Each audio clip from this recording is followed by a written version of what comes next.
Hello' মানুহসকল, পোনপ্ৰথমতে মোৰ YouTube channel দিলে আপোনালোক সকলোকে স্বাগতম জনাইছোঁ। আশা কৰোঁ সকলোৱে ভালেই আছে আৰু মই আজি বহুত দিনৰ মাজত আপোনালোকৰ মাজলৈ আহিছোঁ।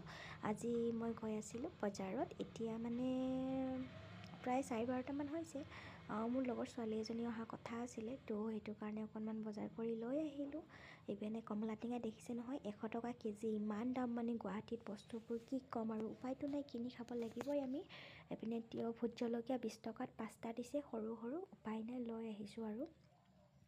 তো তাইক কৈছে কি মই তাইক এনেও শাক বইল কৰি খুৱাব লাগে। তো মই বইল বনাব নাজানো ইমান, তথাপিও মানে ট্ৰাই কৰিম আৰু বনাবৰ কাৰণে। লাগ ভাল আছিলে, মই আজি গাঁৱৰ শাক পাই গ'লোঁ আৰু সেইটো কাৰণে ডাঙৰ ডাঙৰ মুঠিৰ কাৰণে অকণমান বেছিকৈ লৈ আহিলোঁ।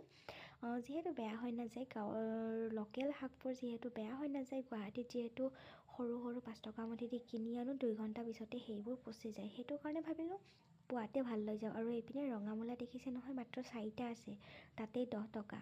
কিন্তু এটা কথা মানে, লোকেল বস্তু পইচা দি খালেও গাত নালাগে, কিন্তু সাৰ মাৰা বস্তুবোৰ কিনি আনিলেও যিহেতু 1 ঘণ্টা 2 ঘণ্টাৰ পিছত পচি যায়, সেইবোৰ মানে বহুত গাত লাগে।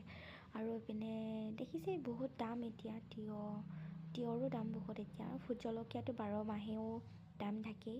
তো তাইক মই আজি বনাই খুৱাম বুলি ভাবিছোঁ, গাহৰি আৰু ঔটেঙা। পিনে দেখিছে নহয়, গাহৰিখিনি অকণমান নিমখ দি বইল কৰি ল'লোঁ। মই ৰেচিপিটো দিম বাৰু বেলেগ এটা ভিডিঅ'ত। আৰু এইপিনে খুতুৰা শাক ভাজোঁ বুলি ভাবিছোঁ। আৰু এইপিনে লাই শাক আৰু মূলা শাক আৰু 2টামান খুতুৰা শাকো দি দিছোঁ। আৰু এইপিনে গাহৰি বইল দি দিছোঁ, ঔটেঙা গোটেইখিনি দি দিছোঁ। আৰু ইয়াতে নকওঁ এতিয়া, নেক্সট ভিডিঅ'ত ক'ম কেনেকৈ বনাইছোঁ, ৰেচিপিটো দিম আপোনালোকক। তাৰপিছত ভাত বনোৱাৰ মাজতে ভাবিলোঁ টেঙা খাই লওঁ, তাইও মানে যোগাৰ কৰিলে। তো টেঙাখিনি তাই ধুনীয়াকৈ বনালে। আৰু এইপিনে আমাৰ এতিয়া খাবলৈ ৰেডি হৈছে শাক ভাজি আৰু গাহৰিখিনি দেখি আপোনালোকৰ খাওঁ খাওঁ লাগিছেনে? কিমান যে সোৱাদ হৈছিল মানে কি ক'ম, বেলেগ এটা টেষ্টি মানে। আজি ফাৰ্ষ্ট টাইম বনাইছিলোঁ, হ'লেও বহুত বেছি ভাল হৈছে। আৰু কাচকল আছিলে, এইপিনে সৰু সৰুকৈ কাটি ফ্ৰাই কৰিলোঁ। এইপিনে শাক বইল দেখুৱাইছিলোঁ যে বইল কৰিম বুলি, বইল কৰি ধুনীয়াকৈ থৈ দিছোঁ ওলাই মেলি। এইপিনে শাক ভাজিখিনিও হৈ গ'ল ৰেডি। তো আমি এতিয়া খাবৰ কাৰণে বহি গ'লোঁ। ভাত খাওঁতে 4টা বাজি পাৰেই হৈ গ'ল, উপায় নাই, কি ক'ম আৰু।